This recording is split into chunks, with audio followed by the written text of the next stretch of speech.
नेता। तो जब बीजेपी को लगा कि अब चुनाव आ रहा है नज़दीक और हम अब गांव-गांव जाएंगे वोट मांग लेंगे, तो हो सकता है पिटाई हो जाए, कपड़े भी फाड़े जाए उनके। तो मोदी जी ने स्टैंड लिया तो है, आंदोलन किया है, वापस लिया वो 3 कानून, कृषि कानून वापस लिए। लेकिन मैं चाहता हूं कि मोदी जी इसी बिल को संसद में एक चुनावी जुमले की तरह न लें इसे अगर किसानों को राहत देनी है तो संसद में स्तर लगाएं, स्तर में जाकर जैसे कानून बनाया था उसी प्रक्रिया से इस कानून को रद्द करें। स्टेज से ना कानून बनते हैं ना कानून रद्द होते हैं, संसद में बनते हैं, संसद में ही रद्द होना चाहिए। इनको किसानों, हमारे भोले वाले किसान हैं हमारे देश के, अगर भोले ना होते तो आज ये ना होता, जो अनाज पैदा करते हैं उन्हें ही नहीं मिलता खाने को। मैं ये चाहता हूँ कि मोदी जी संसद से इसको कानून को रद्द करें और किसानों को राहत दें। और जो 700 कुछ प्लस किसान मरे हैं, जो आज इनके बच्चे बेघर हो गए, अनाथ हो गए, जिनके घर पे माँ का साया नहीं रहा, उनको राशि प्रदान करें ऐसी जो उनका परिवार चल सके। और जो लोग जेलों में पड़े हैं इस आंदोलन में, उनको सारी FIR हटाई जाए उनके ऊपर से, उनको बाइज्जत बरी किया जाए। और जिनके यंत्र खराब हो गए खेती करने के ये, और उनको उसके प्रति भी मुआवजा मिले। और मैं तो चाहता हूं कि अगर मोदी जी जनता के प्रति अगर सहानुभूति रखते हैं तो इस कानून को रद्द करना चाहिए उन्हें, ना कि उद्योगपतियों का साथ देना चाहिए। क्योंकि देश को है ना किसान चलाते हैं, ना कि उद्योगपति। उद्योगपति सिर्फ सरकार चलाते हैं, जैसे कि भाजपा आई, वरना भाजपा का कोई वजूद नहीं था हिंदुस्तान के अंदर, सिर्फ उद्योगपति ही लेकर आए। उन्होंने सपोर्ट किया मोदी जी को, जब भी आज सत्ता में भाजपा। और ऐसा ही रहा तो बहुत जल्दी पतन होने वाला है भाजपा का देश में। दिल्ली में भी बीजेपी को जो आगे बढ़ने से रोका वो आम आदमी पार्टी नहीं रोका जी। अब देखिए पिछले चुनाव में क्या एक गृह मंत्री देश का, स्वास्थ्य मंत्री देश का, पूरी केंद्र सरकार दिल्ली में लगी हुई थी। लेकिन दिल्ली की जनता समझदार है, दिल्ली की जनता ने जो है अपने अधिकारों को समझा और केंद्र सरकार के विरोध में, भाजपा के विरोध में अरविंद केजरीवाल को वोट किया। क्योंकि जनता को सिर्फ सुविधा चाहिए, जो जनता के काम करेगा जनता उसको सराहेगी। ये नहीं, ये जुमलेबाजी से कभी सरकार नहीं चलती। आप धोखा 1 दिन दे सकते हो, 2 दिन दे सकते हो, 3 दिन दे, उम्र भर के लिए किसी को धोखे में नहीं रख सकते, आप अंधेरे में नहीं रख सकते। क्योंकि एक प्रकाश, जो विकास का प्रकाश है, वो एक दिन उग के रहता है ज़रूर, और वो अरविंद केजरीवाल है। नेताजी, बात करें आपके वार्ड की, तो क्योंकि जनता से भी हम बात करेंगे, यहाँ सर्वे चलेगा जैसे चुनाव आगे आगे आएगा, तो लोग जाने आपके विचार।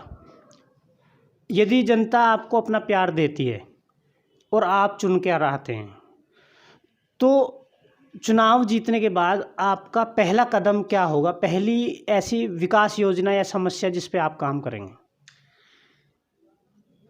इस नेहरू विहार वार्ड को मैं 18 महीने से देख रहा हूँ। जो भी टेक्निकल प्रॉब्लम थी मैंने हल करने की कोशिश की है। और मैं अपने मुंह से क्या, हर आदमी अपनी तारीफ़ करता है, अपनी बुराई तो कोई बताता ही नहीं। मेरा जो नेहरू विहार वार्ड है मेरा परिवार है, और मैंने यहाँ जो काम किए हैं वो जनता बताएगी, मैं नहीं बता सकता अपने। क्योंकि अपने कहते हैं एक अपने मुंह मियाँ मिट्ठू बनना बेकार है। अगर मैंने काम सही किए तो जनता बताएगी। जनता के बीच जाइए, आप मालूम कीजिए। गली में, अभी गली नंबर 8 में जाइए, और आप 25 फुटे पे जाइए, चंदू नगर में जाइए, आप गलियों में कीजिए सर्वे। आप मेरा रिपोर्ट कार्ड है 18 महीने का। आपको अपना प्यार देगी, आप जीत के आएंगे, तो पहला विकास कार्य आपके। हाँ, पहला जो कमियाँ रह गई हैं सफाई व्यवस्था में आज अभी, क्योंकि देखो हम बेशक आम आदमी पार्टी के बैनर तले काम कर रहे हैं, लेकिन कहीं ना कहीं द्वेष है सिस्टम में। क्योंकि MCD में बैठी है भाजपा की सरकार, और MCD सबसे भ्रष्ट डिपार्टमेंट है दिल्ली का। आप किसी भी उस पर डाल के देख लीजिए, क्योंकि दिल्ली को कूड़े का ढेर बना दिया MCD ने। हम बेशक आम आदमी पार्टी के बैनर तले काम करें, लेकिन हमारी सुनी बड़ी देर में जाती है। किसी काम को अगर निगम पार्षद बीजेपी का है वो फ़ोन कर दे तो वहाँ हर काम तुरंत होता है, लेकिन हम अगर करते हैं तो हमें जो अधिकारी है या कर्मचारी है बड़े इग्नोर करके काम करता तो है, लेकिन अनसुनी। जैसे क्षेत्र की नालियाँ हैं, अगर नालियाँ गहरी नहीं निकलेंगी तो पानी का भराव हो जाता है। अगर ऊपर से कूड़ा निकालेंगे तो समस्या खड़ी है। अगर एक चीज़ को अगर अच्छी तरह से कर दिया जाए तो कम से कम 8 दिन तो ज़रूरत नहीं पड़ती उस गली में कूड़े की और नाली की। तो हम सबसे पहले, अगर जनता ने अगर हमें सराहा, अगर वोट दिया और चाहा कि हम आएँ, हम जीतें यहाँ, तो सबसे पहले तो जो छोटी छोटी समस्या है ना वो ज़्यादा है यहाँ पर। बड़ी समस्या कोई नहीं है, छोटी छोटी समस्याएं, कहीं गली की पुलिया टूटी पड़ी है नहीं बन सकती, 10 फुटी गली में जाने का रास्ता नहीं है। तो मेरा जो प्लानिंग है मेरी है कि छोटी छोटी गली में 10 फुटी गलियों में सफाई व्यवस्था को सुधारूं। घर घर तक कूड़े की गाड़ी जाए, घर घर तक कर्मचारी पहुँचे, हर गेट पे कर्मचारी पहुँचे, मेरा ये प्लान है। और यहाँ जो कर्मचारी जो नहीं आते हैं, सबसे पहले तो मैं कहूँगा कि अगर एमसीडी में आम आदमी पार्टी की सरकार बनती है तो हम सबसे पहले जो है नई वैकेंसी निकालेंगे, भर्ती जो 20 साल से आज तक नई भर्ती नहीं हुई है एमसीडी में, तो उससे क्या है, रोजगार मिलेगा नौजवानों को। अगर हमारी सत्ता में आती है आम आदमी पार्टी, दिल्ली में सबसे ज़्यादा रोजगार की समस्या है। एक 12th पास ग्रेजुएशन करके बच्चा 6,000 की नौकरी के लिए दर दर भटक रहा है और उसके बाद भी नौकरी नहीं है। अभी मैं कहूँ 10 लड़के आ जाओ 200 रुपये पर डे दूंगा तो 20 लड़के अगर खड़े हो जाते, ये क्या है, ये बेरोजगारी तो है। एमसीडी का इतना बड़ा डिपार्टमेंट है दिल्ली का, अगर ये लोग 20 साल से इन्होंने नई भर्ती नहीं करी, अगर हमारी सरकार आती है एमसीडी में तो सबसे पहले तो हम नई नौकरियां निकालेंगे, क्योंकि एमसीडी में बहुत जगह है। जितनी लेबर होगी उतना अच्छा काम होगा, जितनी शॉर्ट लेबर होगी उतना ही काम नहीं हो पाएगा। तो सबसे पहले तो लेबर बढ़े एमसीडी में, कर्मचारी बढ़े जगह जगह, हर जोन में, हर इलाके में, हर वार्ड में, उससे भी समस्या, सफाई की समस्या ख़त्म होगी। और सबसे पहले है कि अगर हमारे अरविंद केजरीवाल जो मुखिया हमारी पार्टी के, उन्होंने का कहना है कि पिछली बार हमारा स्लोगन था कि बिजली हाफ पानी माफ, हाउ टैक्स माफ दिल्ली साफ, ये हमारा स्लोगन रहेगा अब की बार। और अगर जनता ने हमें सत्ता में आए, हम लोग एमसीडी जीते, वैसे तो जीतने जा रहे हैं हम तीनों एमसीडी दिल्ली की जो हम जीतने जा रहे हैं, अगर ऐसे ही चलता रहा काम हमारा तो हम इंशाल्लाह जीतेंगे। अगर हम तीनों एमसीडी जीते तो दिल्ली में काम करके दिखाएंगे, जैसे दिल्ली सरकार काम कर रही है वैसे ही दिल्ली में एमसीडी भी काम करेगी। बात करें नेताजी की, एक समस्या और रहती है, जो गरीब लोग हैं, बुजुर्ग है, वृद्ध, उनकी पेंशन बनने में बड़ी दिक्कत आती है, पेंशन नहीं मिल पाती उनकी, जिनकी ज़रूरतमंद है उन्हीं को नहीं मिल पाती। एक सवाल है, ये भी एक सवाल ऐसा है कि थोड़ी हंसी भी आती है। जब दिल्ली सरकार कांग्रेस की सरकार थी तो 500-1500 रुपये मिलते थे दिल्ली के अंदर, निगम पार्षद की। उसमें क्या हुआ, जब दिल्ली सरकार आम आदमी पार्टी की सरकार बनी तो यहाँ एकदम 2,500 रुपये हो गई पेंशन। जब 2,500 पेंशन हुई तो लोगों को लगा, जो बंदा 55 साल का था उसने अपनी आईडी में जो है 60 साल करा ली तुरंत। लेकिन सरकार को तो पता है ना, वहाँ तो डाटा है उसका, अगर उसने 55 से 60 करा ली तो वो 3 साल के 2 साल के अंदर 60 साल का कैसे हो गया। ये सरकार ने रिसर्च किया और 10 लाख लोगों की पेंशन फ्रॉड पाए गए वो लोग, इसलिए 60 साल पे थोड़ा बैन लगा दिया गया है। अभी थोड़ा फिल्टर होगा और उसको हम मतलब जो ज़रूरतमंद तक जो पहुँचनी थी वो नहीं पहुँच पाई, ज़रूरतमंद तक नहीं पहुँच पाई। और जो लोग सद्गुण संपन्न हैं वो लोग इसका लाभ उठाने लगे। तो आम आदमी पार्टी पता पढ़े लिखे लोगों की पार्टी है, ये तो बहुत बारीकी से काम करती है। और अब जो चालू होगी वो जायज़ चालू होगी, 60 साल पेंशन जो चलेगी वो फिर से शुरू करने जा रही है सरकार, और अभी हो जाएगी शुरू, महीने 1.5 महीने में ये चालू हो जाएगी। आपसे एक सवाल और मेरा, जो पत्रकारों के लिए है, आपने किसान आंदोलन देखा पूरा, तो आपके विचार जानना चाहेंगे। जो टीवी मीडिया है, जो बड़ा टीवी मीडिया है, उसकी भूमिका जानना चाहेंगे कि वो किसान आंदोलन में अपनी भूमिका निभाने में सफल क्यों नहीं हो पाई, ऐसी क्या कमियां रहीं, और जो हम जैसे पत्रकार हैं जो लोगों तक पहुंच रहे हैं और प्रत्येक व्यक्ति तक पहुंच बना रहे हैं, तो हम जैसे पत्रकारों के बारे में आपका क्या विचार है। और किसान आंदोलन की जो समस्याएं हमने बिल्कुल अंदर तक दिखाई, और टीवी मीडिया जो है उसमें, जो गोदी मीडिया भी आप कह सकते हो, वो उसमें नाकामयाब रही है, आपके विचार जानना। देखिए, कोई भी आंदोलन हो, जो सत्ता में सरकार होती है वो उस आंदोलन को कुचलने की कोशिश करती है। और ज़्यादातर आंदोलन सोशल मीडिया के द्वारा फेमस होता है कि जितना लोकल में जाएगा मैसेज उतना ही उस पर गौर करेंगे और पब्लिक तक वो मैसेज पहुंचेगा। जो बड़ी मीडिया, बड़े पत्रकार हैं वो सिर्फ बिकाऊ हैं। आज देश की मीडिया बिक चुकी है, अखबार बिक चुका है, मतलब सबको हाईजैक कर लिया केंद्र सरकार ने, मोदी सरकार ने, और उनको बोल दिया कि आप एक जगह बम फट जाता है उसकी खबर नहीं, क्योंकि केंद्र सरकार का दोषी है, और एक जगह अगर कोई बच्चा कोई गलती कर देता है, मान लीजिए 10 ग्राम में और 300 किलो में फ़र्क ही नहीं है, सरकार को नज़र आता है। 10 ग्राम के पीछे पड़ जाते हैं, 300 किलो दिखाई 3000 किलो दिखाई नहीं देता। ये भी एक वजह है। उसको मीडिया जो है, अगर ईमानदारी है, आज देश की मीडिया अगर ईमानदार हो जाती है तो मैं नहीं समझता कि कोई नेता भ्रष्टाचार कर सकता है।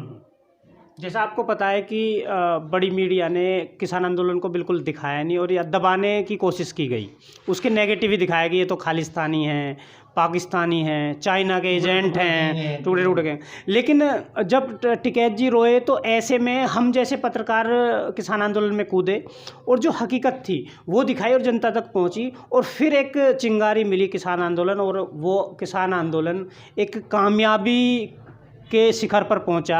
तो हम जैसे पत्रकारों की भूमिका में आप क्या कहेंगे? छोटे पत्रकारों की, मीडिया आप जैसे पत्रकारों की बहुत अच्छी भूमिका रही है इस आंदोलन में।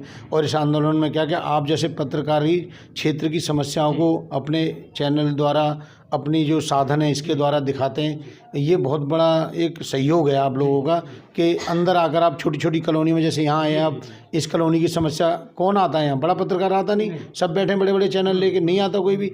आप जैसे लोग जब यहाँ की समस्याओं को ऊपर पहुँचाते हैं, इसमें कोई चीज़ उनके मतलब की आ गई, इसको वो उठा लेंगे, अगर उनके मतलब की नहीं है तो इसको वो इग्नोर कर देंगे।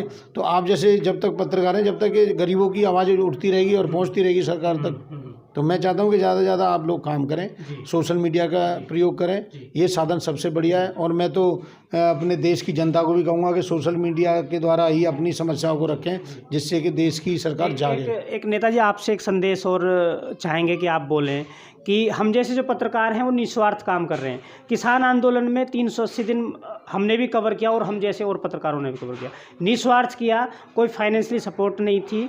तो हम नेताजी से भी चाहेंगे कि एक संदेश दें कि हम जैसे लोगों का सपोर्ट किया जाए, और जिससे कि हम आप लोगों की हकीकत और समस्याओं पर काम कर सकें।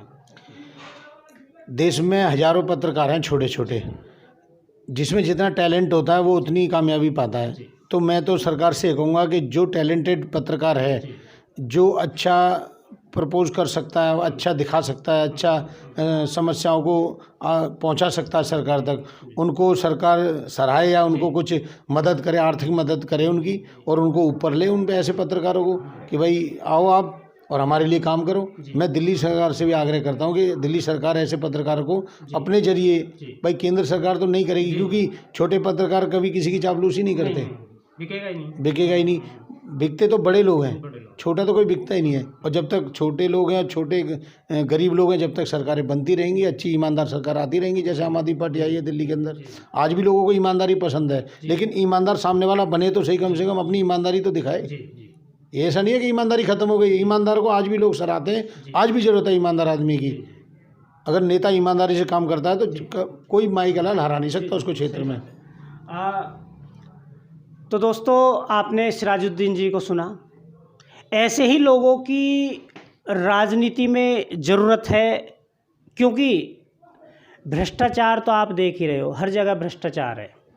लेकिन जब से आम आदमी पार्टी दिल्ली की सत्ता में आई, उसका इफ़ेक्ट मैं आपको देखने के लिए मैं बताता हूँ, बल्कि आपने देखा भी होगा। उत्तर प्रदेश में हर व्यक्ति ये कह रहा है कि हमें केजरीवाल जैसा मुख्यमंत्री चाहिए, जो गरीब का सपोर्टर है, किसान का सपोर्टर है।